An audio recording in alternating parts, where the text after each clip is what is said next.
Allah says Allah has promised those who believe amongst you and those who do righteous deeds that He will make you the khulafa. He will put you as inheritors in the earth, just as He did of those who went before you. And He will strengthen you and make firm your religion, the one that He's content with. And He will replace your fear with security.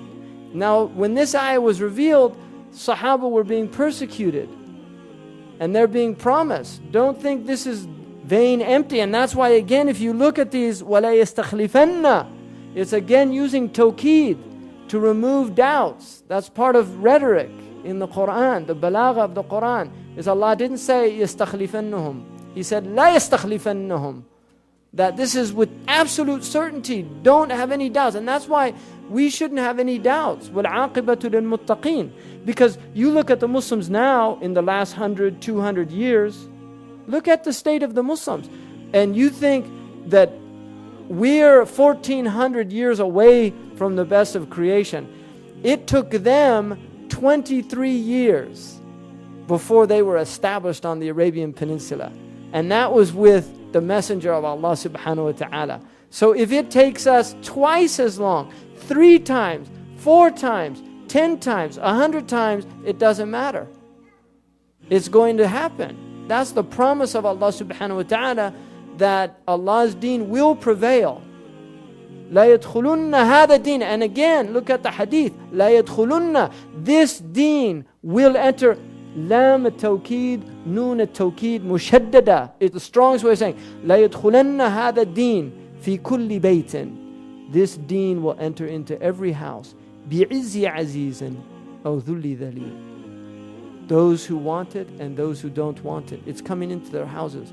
And one of the secrets of this deen is that you will see your own heart in it.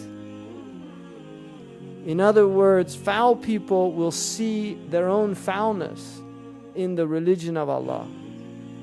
I guarantee you, there's people that read the seerah and all they can see is themselves. So when they're saying somebody's a pedophile, they're talking about their own sickness. When they're saying somebody is violent, they're talking about themselves. They're not talking about the Prophet ﷺ. They're talking about themselves. That's all they're talking about. Because when Quraysh looked at the Prophet ﷺ, what did they see? Yatim Bani Hashim. They saw the orphan of Bani Hashim. And who were they? They were all people who were abtar, cut off, orphaned. They were the orphans. Inna shani'aka huwa abtar. The one who hates you, he's the orphan. He's the one who has no offspring. He's the one who has no connection. And then Allah says, قوله إذا جاء نصر الله والفتح ورأيت الناس يدخلون في دين الله أفواجا فسبح بحمد ربك واستغفره إنه كان توابا.